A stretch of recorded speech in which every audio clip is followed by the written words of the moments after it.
은혜의 찬양 감사합니다. 수요일마다 이렇게 오셔서 연습하시고 또 준비하는 귀한 찬양 하나님 받으신 줄 믿습니다. 한번 우리 옆에 사람들 또 앞에 사람 축복하셨으면 좋겠습니다. 하늘 복 많이 받으십시오. 한번 축복하시 바랍니다. 하늘 복이 넘치기를 주의 힘으로 축원합니다.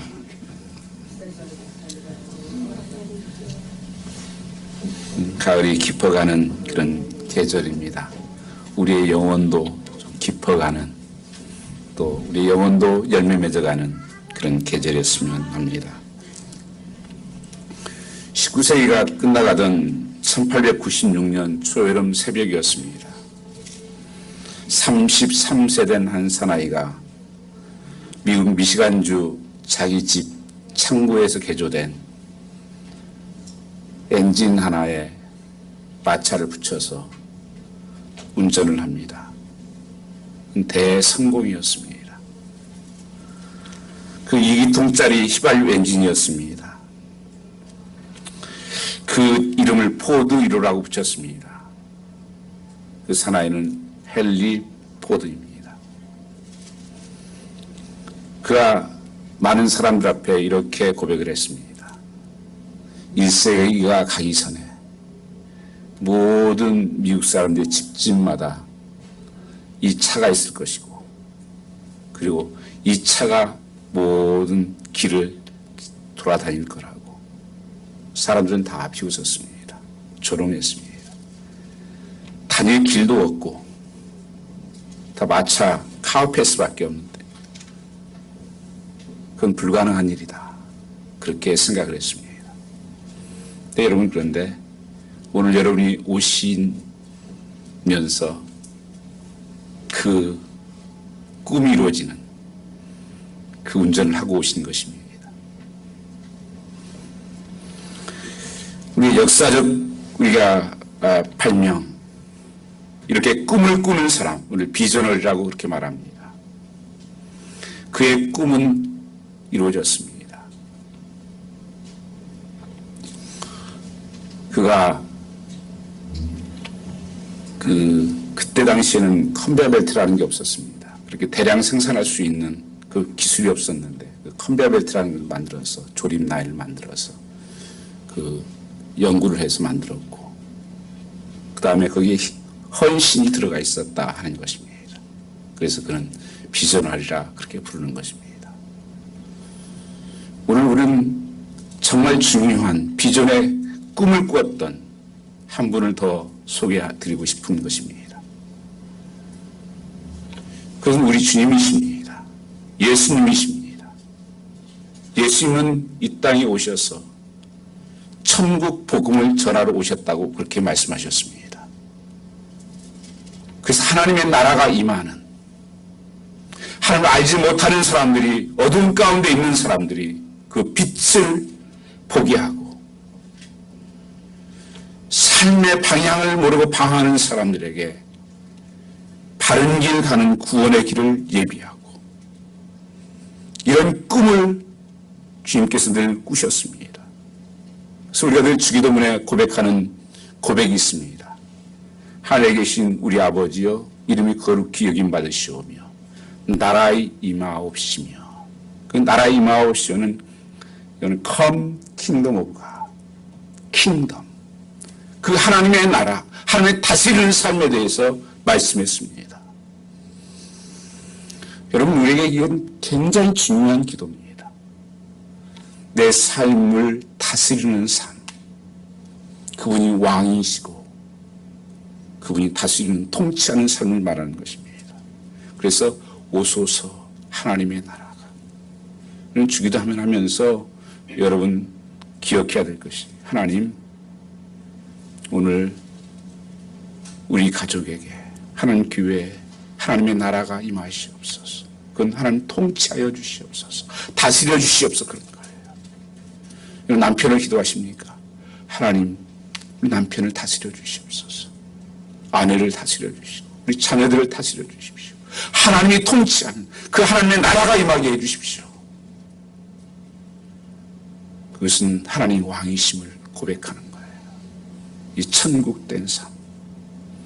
그 찬송에는 495장에 초관이나 궁궐이나 내 주 예수 모신 곳이 그 어디나 하나님의 나라다. 킹덤의 라이프를 살아야 된다고 성경은 말씀하시면서 주님은 이 꿈을 꾸기 시작하는 것입니다.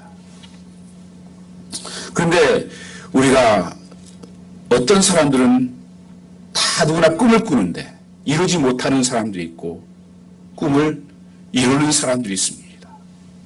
무엇이 그 결과를 만들까요? 어떤 사람은 개꿈만 꾸는 사람들이 있습니다. 그래서 참 꿈을 이루는 사람들이 있습니다.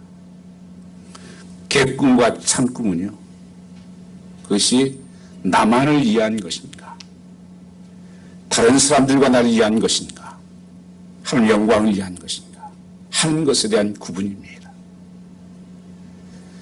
단순히 나만을 먹고 나만을 입고 사는 거라면 그건 개꿈이에요. 그러나 참내 하나님이 주신 꿈은 이웃에게 유익이 되는, 복이 되는, 하나님께 영광이 되는 그 꿈을 꾸었다고 하는 것입니다. 헨리 포드가 모든 이 미국 사람들에게 이런 자동차를 살 수 있도록 편리함을 주신 꿈을 꾸었습니다. 그리고 희생을 했습니다.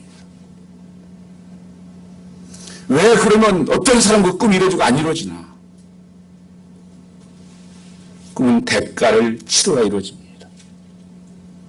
어떤 일을 이룬 가운데서도 희생이 없이 이루어진 적이 없어요. 그 세크리파이스가 없이 이루어진 적은 없습니다. 어떤 내가 꿈을 꾸면 거기에 대한 헌신이 있어야 됩니다. 거기에 대한 희생이 있어야 됩니다.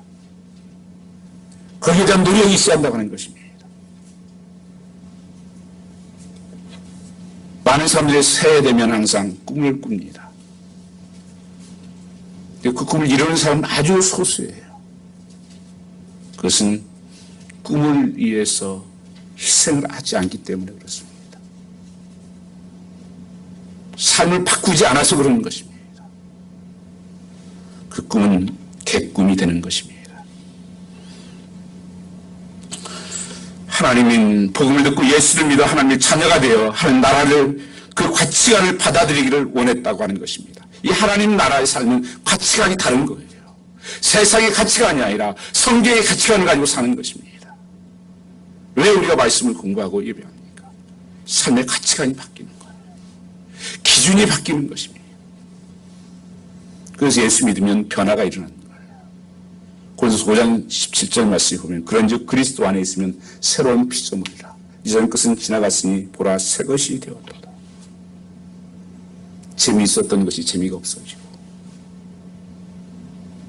중요하지 않았던 것이 중요하게 여겨지고, 그리고 내가 무엇을 할 때마다 정말 하나님께서 기뻐하실까 하나님 묻고 하는 그 가치관이 달라지게 된다고 하는 것입니다.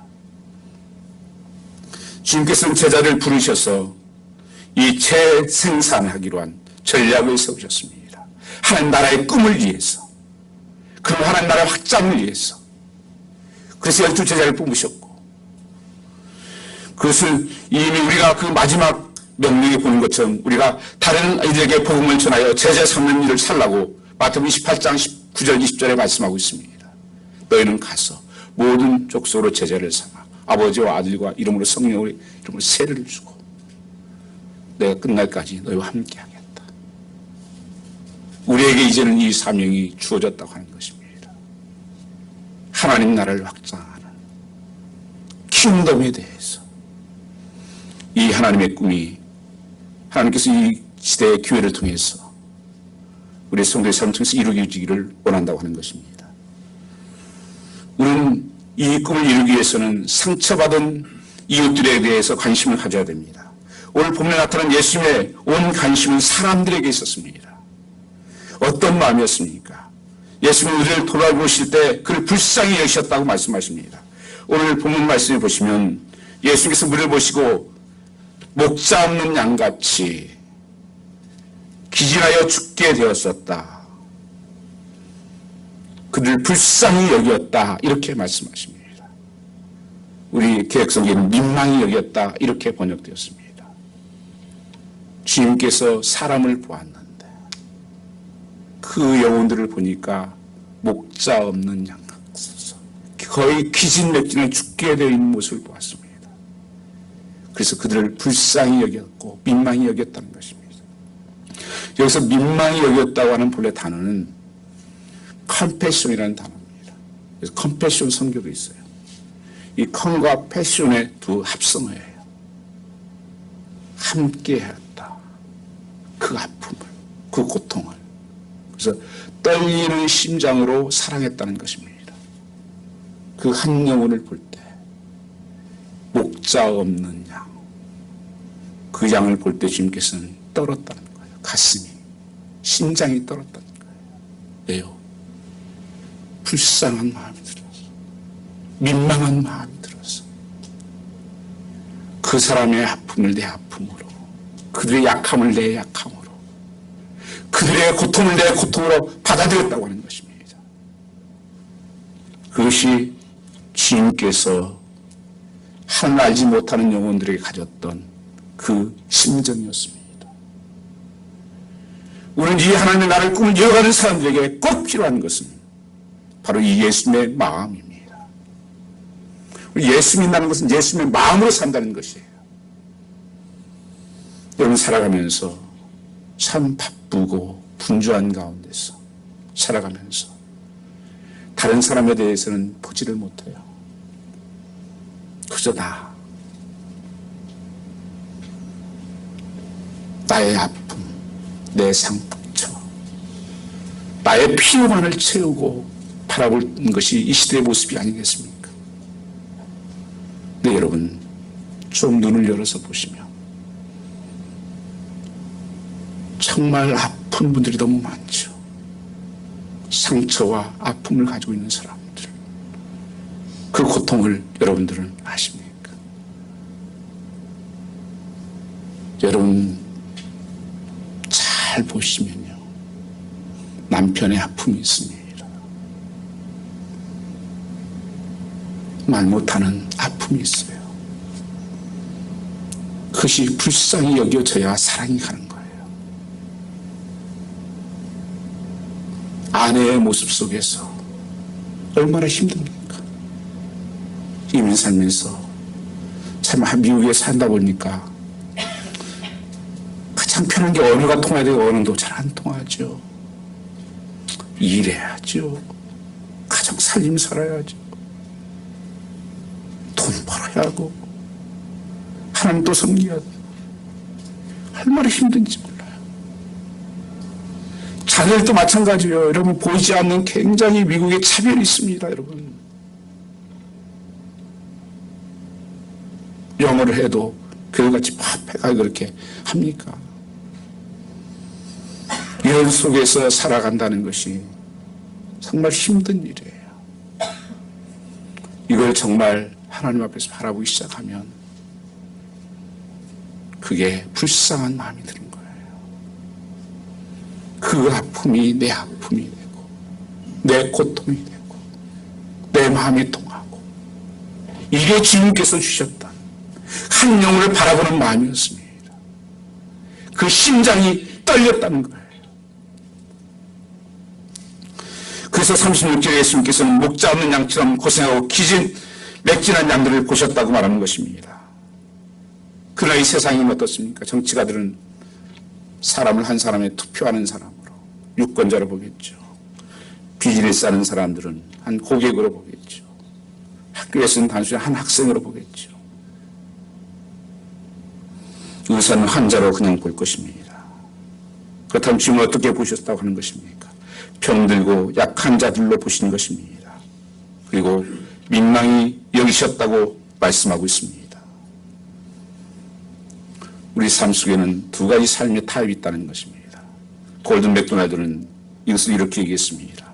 소명에 의해서 콜링의 삶을 사는 사람이, 콜링 라이프를 사는 사람이 있고, 한 사람은 쫓겨다니는 드로빈 라이프를 사는 사람이 있다, 그렇게 얘기했습니다. 어떤 사람은 정말 사명에 따라 살지만, 어떤 사람은 이 세상에 그저 쫓겨다니는, 내가 왜 살지? 내가 지금 어디를 가지? 무엇을 하는지 도대체 모르겠어요. 공부하는 사람인지,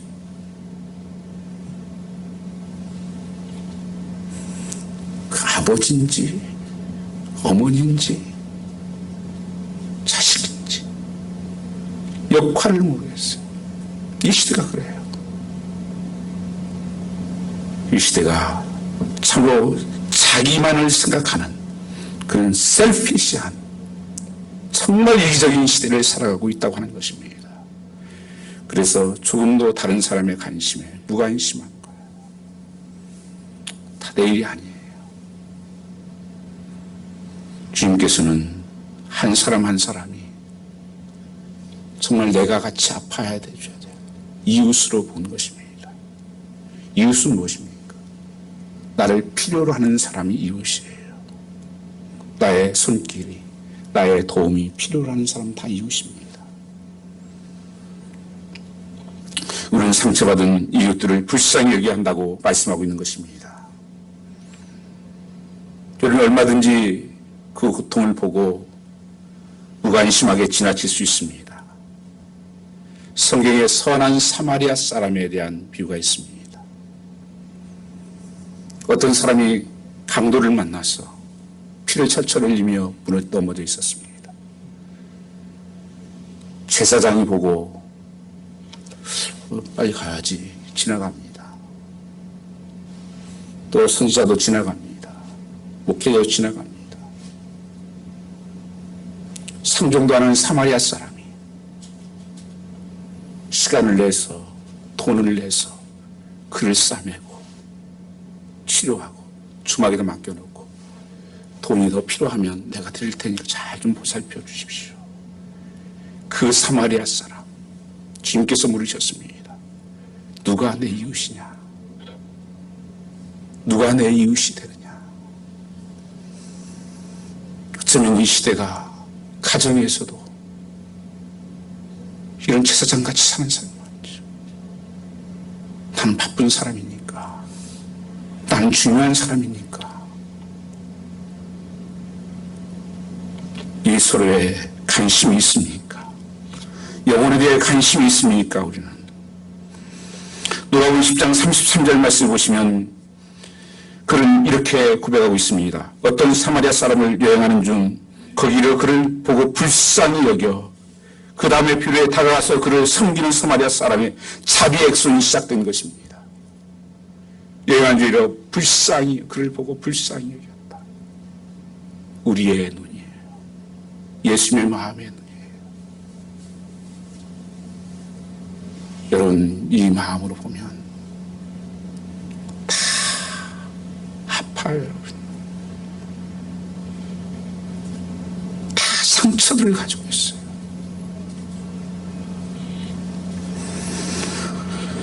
마태복음 9장 36절에서 우리를 보시고 불쌍히 여기시니 그들이 목자 없는 양같이 고생하며 기진함이라. 불쌍히 여기는 주님의 마음, 양을 기른 목자의 심정이요 성도를 사랑하는 마음이라고 하는 것입니다. 그래서 성경을 주님께서는 이렇게 말씀하고 있는 것입니다. 너희가 한 영혼을 볼 때 예수님의 안경을 끼고 예수님의 마음을 가지고 보아라. 여러분이 가족을 그렇게 보실 수 있기를 원합니다. 내 일터에 있는 사람들, 그 영혼들을 그런 눈으로 보라고 하는 것입니다. 미국의 잭 하일스라는 전도 많이 하시던 목사님이 계셨습니다. 이분이 하루는 그 어떤 누구를 만나기 위해서 아침 일찍 식당을 갔습니다. 근데 그 식당 종업원이 아주 불친절해요. 갖다 준 것도 늦게 갖다 주고 톡톡 던지고 이렇게 해서 굉장히 화가 나서 한마디 할까 하다가 그래도 음식이 나왔으니까 잠깐 기도를 하겠습니다. 잠깐 기도하는데 무슨 사정이 있겠지. 나에게 무슨 원한이 있는 것도 아닌데 왜 그럴까. 그렇게 하나님께서 불쌍히 여겨달라고 기도를 했습니다. 그러 나가면서 보통 5불 정도 낼 수 있는 팁인데 10불을 내고 나갔다는 거예요. 그러니까 그 종업원이 와서 계산 잘못하신 것 같다고. 아니다고. 오늘 당신 얼굴 보니까 무슨 일이 있는 것 같은데 불편해 보여서 내가 용기 내라고 조금 더 놓은 겁니다. 그분이 울면서 그런 거예요. 죄송합니다. 불편을 드려서 죄송합니다. 오늘 아침에 이혼을 당하고 나올 수 없는 일을 나왔습니다. 그래서 그 목사님과 앉아서 같이 복음을 나누고 그가 정말 예수를 그 자리에 영접하고 새로운 삶을 걸어갔다고 하는 것입니다. 여러분, 한마디 한마디 속에 그 어떤 때는 불평이고 엉망이고 하는 속에 나를 좀 바라봐 달라는 거 아니에요. 내 아픔을 좀 알아달라는 거 아닙니까? 그걸 읽지를 못하면 안 되는 거예요. 그 공백을 읽을 수 있어야 돼요. 그게 예수님의 마음이에요. 예수님께서 십자가에 달렸을 때 그 채찍에 때리는 그들을 향해서, 조롱하는 그들을 향해서 저들이 알지 못해서 주님이 그러는 것입니다. 깨닫게 해주십시오. 알지 못해서 그러는 것입니다. 알지 못해서 그런 것이라는 겁니다. 그래서 주님께서는 불쌍한 마음이 그에도 있는 거예요. 때로는 가늠하다 잡힌 자를 사람들이 돌로 쳐야 되지 않냐고 돌 들고 이럴 때 주님께서 바닥에 글을 쓰시면서 지혜 없는 자가 돌들 쳐라. 한 사람씩 다 내려놓고 도망갔습니다. 나도 너를 정죄치 않겠다. 다시는 죄를 범하지 말라. 주님의 그 불쌍한 여기는 마음이에요. 그 연약한 것을 알았습니다. 그 상처를 알았다고 하는 것입니다. 오늘 우리에게 정말 필요한 것이 무엇이겠습니까? 교회는 직분들이 있습니다. 장로님도 또 권사님도 집사님도 교사도 여러 가지 봉사가 있습니다. 저는 한마디로 말씀드리는 그것이 무엇일까? 성경 고린도서 말씀을 보시면 사도 바울이 이런 고백을 합니다. 교회에 1만 스승이 있으되 아비가 없다고. 여전히 저는 이 시대도 똑같다고 생각합니다. 스승은 뭐 하는 사람입니까? 말하는 사람이요, 가르치는 사람이요, 지적하는 사람이요. 이 시대에 그런 사람은 수없이 많아요.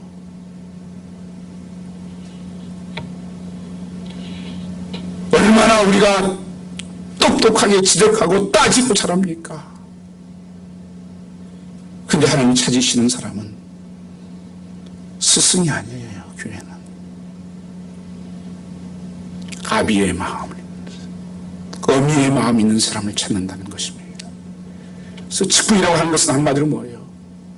아비의 마음을 품는 사람이요, 어미의 마음을 품는 사람입니다. 가정에서는 아비는 어떻게 책임을 질 줄 알고 가족을 양육하고 의외로 부모를 공경하고 자녀를 섬기고, 어미가 다 역할이 그거 아닙니까? 채워주고 그 아픔을 싸매주고, 그게 아비의 어미의 마음인데 잘못하면 직분이 무슨 가르치는 사람인 줄 알아요. 지적하는 사람인 줄 알아요. 가정에서도 왜 문제가 복잡합니까? 여러분, 결혼한 사람들 배우려고 결혼한 사람 있습니까? 나 좀 공부 좀, 남편에 가서 공부 좀 하려고 그런다고. 아내가 그런 분이 있어요? 난 좀 아내한테 좀 배우려고 결혼했다고. 그거 없어요. 그만하세요. 그거 되지도 않는 일을 왜 합니까? 사랑하라고. 돈 배필되라고. 그래서 하는 거 아닙니까? 애롭지 않게 해달라고. 날마다 그런데 가르치려고 나오고. 주님께서는 상처받은 영혼들을 다니시면서 주님의 놀라운 사역이 세 가지가 오늘 본문에 나옵니다. 9장 35절 한번 같이 읽어보겠습니다. 예수께서 모든 성과 촌에 두루 다니시면서 저희 해당에 가르치시며 천국 복음을 전파하시며 모든 병과 모든 약한 것을 고치시니라. 주님의 세 가지 사역이 뭡니까? 가르치고 티칭. 두 번째 선포 프리칭. 그다음 마지막에 뭐예요? 힐링. 주님의 사역은 세 가지예요. 가르치고 프리칭, 말씀을 나누고 말씀을 전하고 그리고 약한 자를 고치시는.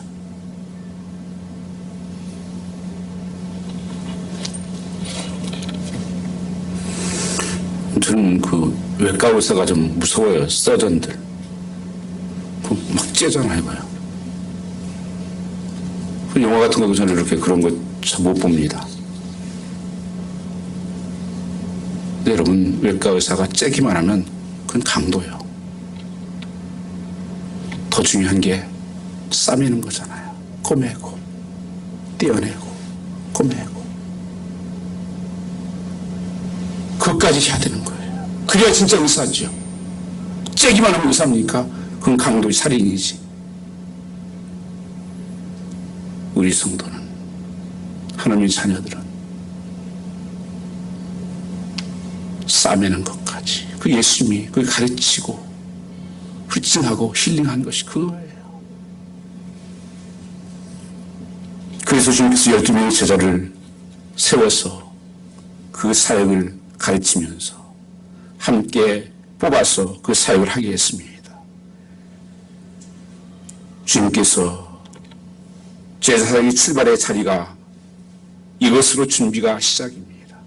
그 마음이 가지고 있는 자만이 할 수 있다는 것입니다. 이 세상에서 감당할 수 있는 가장 존귀한 사역이 있다면 그것은 바로 고생하며 지친 영혼들에게 보듬어 안고 돌보는 사역이라고 생각이 됩니다. 이 모든 직책 중에서 가장 귀한 직책이 뭐예요? 한 영혼을 사랑하는 것, 사람을 사랑하는 것. 교회는 그래서 사람을 중요하게 여겨야 됩니다. 프로그램이 아니에요.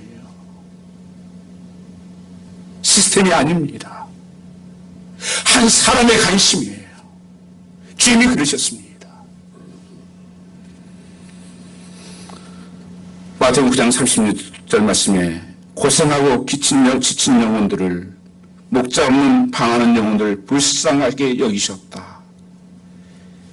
그리고 그 영혼들을 거둬들이도록 추수와 일꾼으로 위해서 기도하라고 말씀했습니다. 추수와 일꾼이 되어라. 그 영혼들을 추수할 영혼들, 너희가 되어야 된다. 그 지친 영혼들 그대로 놔두면 안 된다. 추수를 해라. 기도를 하라고 부르시고 있는 것을 알 수 있습니다. 우리 10장 1절에는 또 그 일을 하기 위해서 하는 능력을 주시겠다고 말씀하고 있습니다. 우리는 작은 이 목자의 사명을 감당해야 됩니다. 10월 23일 우리가 새생명잔치를 준비하고 있습니다. 어떤 분은 그렇게 생각할 겁니다. 아이고, 내 코가 지금 석자요. 내 삶이 이런데 뭘 복음을 전하고 무슨 사명 얘기를 합니까? 내가 불행한데. 그렇습니까? 사도 바울은 고린도후서 6장 9절 10절 말씀을 보시면 그가 굉장한 많은 핍박을 받았습니다. 결혼도 한 적도 없고 수없이 맞고 굶주리고 배고프고 그 앞에 바로 나와요. 6장 9절 전절에 읽어보시면 나중에 그 부분이 나옵니다. 그런 상황에서 한 고백이에요. 같이 한번 9절 10절 읽어볼까요?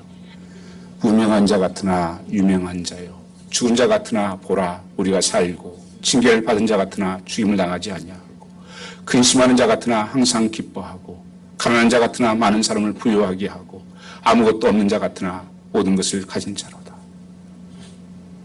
사도 바울은 보면 너무 불쌍해. 앞에 보면요, 정말 다른 사람 볼 때 저 불쌍한 인간. 근데 사도 바울은 사람들이 보지 않는 것을 보았습니다. 보이는 것은 잠깐이요, 보이지 않는 것은 영원한 것이다. 그 고백을 하면서 나는 근심하는 자 같으나 내 마음은 항상 기쁘다.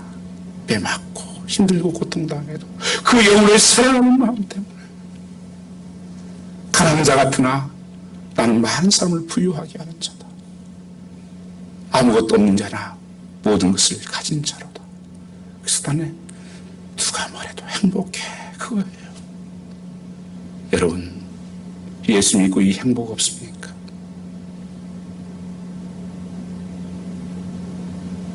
우리는 행복한 사람이에요.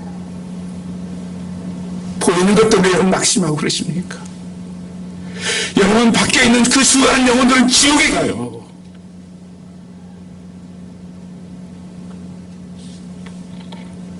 그 유명한 전도자 목사님이 시카고 거리를 걸어가다가 눈물을 흘려요. 그 교차로 이게 신호등에 있는 많은 사람이 건너가는 것을 보면서 옆에 같이 가는 분이, 아니 목사님 왜 우시냐고. 저 영혼들 지옥으로 가는 거 보이지 않냐고. 어떤 사람들은 이 세상에 그런 사람 부러워해요. 예수 믿는 사람들이.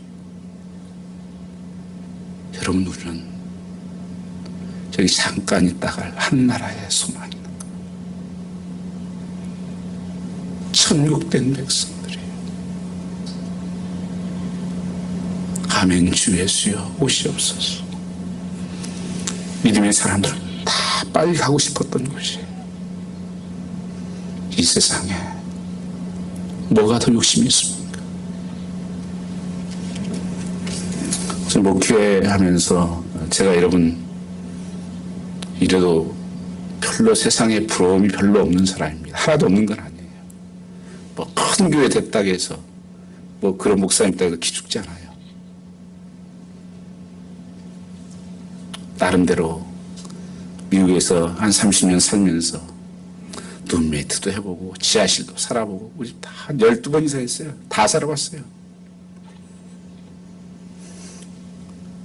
거기에 만족하는 곳은 한 곳도 없습니다. 그 집은 내 집이 아니니까요. 이 집은 이게 불편하고 이 집은 저게 불편하고 이건 좋은데 이건 나쁘고. 이 세상 집은 그런 곳이에요.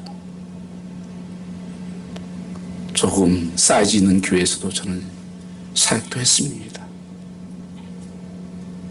어느 정도 큰 교회도 지었고, 또 세상에서 조금 직장 생활할 때 누리는 것도 좀 누려봤습니다. 아무것도 가지고 할 것도 없어요. 헛된 일이고 분유한 일입니다.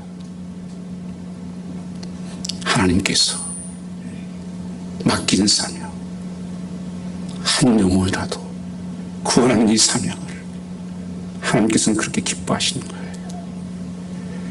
그래서 우리에게 이 사명을 맡긴 것입니다. 마태복음 28장 19절 20절 말씀은 우리가 일명 그레이트 커미션이라고 말해요. 지상 명령이다. 마지막 명령, 유언처럼 주신 거예요. 유언은 중요해서 주시는 거죠. 그게 뭡니까? 너희는 가서 모든 족속으로 제자를 삼아 아버지와 아들과 성령의 이름으로 세례를 주고 분반 모든 것을 가르쳐 지키게 하라. 가르쳐 지키게 하라. 가르치는 거 끝난 게 아니라 지키게 하라. 세상 끝날까지 하나님이 함께 하시겠다고. 세상 것은 잠깐 있다 없어지는 것이요, 영원히 함께하는 하나님, 곧 우리가 갈 그 하나님의 나라를 소망하는 우리는 한 생명, 주님께서 그 생명을 사랑하는 것처럼 우리도 그 사랑을 가져야 된다고 하는 것입니다. 그래서 이 성령의 이름으로 세를 지키게 하는 것에 우리는 모든 것이 우선순위, 그 프라이어티가 있어야 됩니다. 여러분 아멘입니까? 여러분 한 번이라도 여러분 정말 진지하게 복음을 전해본 적이 있습니까? 한 번 정말 평생 살면서 한 번이라도 진지하게 복음 전해서 여러분을 통해서 예수 믿는 사람이 있습니까?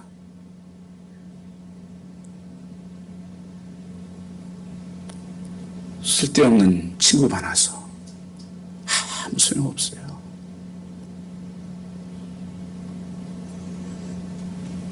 저도 한국에 있을 때 친구 많이 있었습니다. 직장 동료, 학교 지금 연락하고 사는 사람은요 딱 5사람이에요. 교회 청년 때 같이 기도하고 같이 기도하고 꿈꿨던 사람들 5명입니다. 여러분 아시죠? 제가 말씀드렸어요. 캐나다에 있는 친구 유영재 선교사님, 다 외국에 다 나와 있는 캘리포니아에 있고, 다른 사람 하도 연락이 안 돼요. 여러분요 만나도 무슨 말 해야 될지 몰라요. 지금 중요하게 생각됩니까? 아니요. 조금 지나면 아무것도 아니에요. 애들 장난감 어렸을 때는 그거 가지면 그게 생명인 줄 알죠. 조금 지나면 다 쓰레기요. 저도 제 집에 있는 것들을 가만히 제 책들을 이렇게 바라봐요. 책 욕심이 있어서 책을 좀 많이 샀고 또 공부도 해야 될 필요할 책들이었지만 그렇게 버렸는데도 야 이거 어떻게 정리하지? 누가 줘도 갖다 가지고도 않을 책인데 그 한 권 살 때 발발 떨고 샀어요. 다요. 영원한 것들 위해서, 영원히 하나님 기억하는 것들 위해서 살아야 되지 않겠는가 하는 것입니다. 하나님께서 그럼 어떻게 그 사역을 이루가게 하셨는가? 38절 한번 같이 읽겠습니다. 같은 9장 마지막 절입니다. 같이 읽겠습니다. 그로 추수하는 주인에게 청하여 추수할 일꾼들을 보내어 주소서 하라 하시니라. 추수할 일꾼들을 보내어 주소서 하라. 기도하라고 말씀하고 있는 것입니다. 여러분, 이 하나님의 사역은 절대 우리 힘으로 되지 않아요. 기도함으로 이루어집니다. 내가 능력이 없다고요?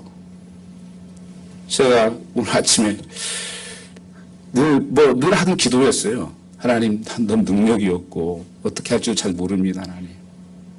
하나님 도와주십시오. 문득 생각이 그래요. 야, 능력이 없는 건 괜찮다 그래요. 포기하지 마. 사도 바울이요, 약할 때 강함이라는 거예요. 길이 없을 때 기도하게 돼 있어요. 방법이 없을 때 기도하게 돼 있어요. 기도가 능력이에요. 내 능력이 아니에요. 그건 하나님이 하시는 일이고 성령의 일입니다. 그래서 주인에게 청하여 기도하라고 말씀하고 있는 거예요. 추수할 일꾼을 보내주십시오. 하나님, 내가 가겠나이다. 내가 그에 순종하겠습니다. 하나님께서 기도하면 그 능력을 주십니다. 감당할 힘을 주십니다. 어젯밤에 제가 이렇게 여러분들에게 카톡 하나 이렇게 보내주신 거죠, 동영상. 저도 그 전도사 아는 전도사님 보내주셔서 좀 들었습니다. 저도 좀 새로운 사실을 많이 알았어요. 이승만 대통령이 저는 그 정도까지 이렇게 믿음이 있는 분인지는 몰랐었어요. 나라의 그 건국을 세우기 위해서 그 시리즈로 그분 목사님 찾으면 쭉 시리즈로 쭉 있어요. 한번 나중에 더 보십시오. 새롭게 제가 좀 생각을 했습니다. 그 한 분의 하나님이 하셨지만 역할을 통해서 한국이 세워졌구나. 공산화되지 않고 한국이 버티었구나 하는 것을 생각하게 했습니다. 오늘 여러분 한 사람이, 그 믿음의 한 사람이 한 나라를 세울 수 있던 것처럼 오늘 여러분 한 사람이 중요합니다. 죽어가는 영혼들을 살리는 이 일에 여러분이 함께 할 수 있는, 그리고 함께 기도할 수 있는 여러분 되시기를 주님으로 축복합니다. 10장 1절 한 절 더 읽겠습니다. 10장 1절입니다. 예수께서 그 12제자를 부르러 귀신을 쫓아내며 모든 병과 모든 약한 것을 고치는 권능을 주십니다. 우리 능력이 없다고요? 하나님께서 권능을 주신다고 말씀하십니다. 복음 전하는 자에게 하나님께서 부으시니 권능을 주세요. 능력을 주세요. 하나님은 능력을 내주시는 거 아세요? 복음 전하라고 주시는 거예요. 그러니까 여러분, 복음 안 전하면서 능력 달라고 절대 안 줘요, 하나님이. 그걸 뭐하러 주겠어요? 시험이 가라고 주는 거 아니에요. 그래서 복음 전할 때마다 그런 역사들이 많이 나타나요. 실제적으로 지금도 그래요. 성결이라든지 그런 데 가서 복음 전하다 보면 우리가 알지 못한 모든 역사들이, 기적이 나타납니다. 오늘 또 여전히 하나님은 살아계신 하나님이고, 그리고 정말 하나님 말씀을 담대히 하나님 말씀을 증거할 때 어떨 때는 귀신들이 나가기도 하고 죽은 자가 살아나기도 하고 병든 자가 치료받고 이 역사가 하나 일어난다는 거예요. 주님께서 제자에게 그 능력을 주셨습니다. 그냥 나가라는 게 아니에요. 하나님께서는 오늘 또 우리에게 이 능력을 부어주시기를 원하신다고 하는 것입니다. 그래서 우리에게 중요한 것은 이 복음을 들고 나가서 전하는 거예요. 너희는 가서 모든 족속으로 제자를 삼아라. 가을은 추수의 계절입니다. 열매의 계절입니다. 가을의 기쁨은 열매가 있기 때문입니다. 여러분 삶에, 여러분 가정에도 이런 풍성한 열매가 좀 맺혔으면 좋겠습니다. 회복의 열매가, 구원의 열매가, 생명을 살리는 열매가. 예수님께서 죄인 하나 회개하면 하늘에 회개할 것이 없는 의인 99을 인하여 기뻐하는 것보다 더 기뻐한다고 말씀하셨습니다. 이 기쁨은 오늘 우리의 기쁨이 되고 소망교회 되고 하나님의 기쁨이 될 것입니다. 오늘 하루도 정말 이 말씀을 통해서 여러분이 일어날 수 있는, 움직이는 여러분 되시기를 주님으로 축복합니다. 찬양 마치드리겠습니다.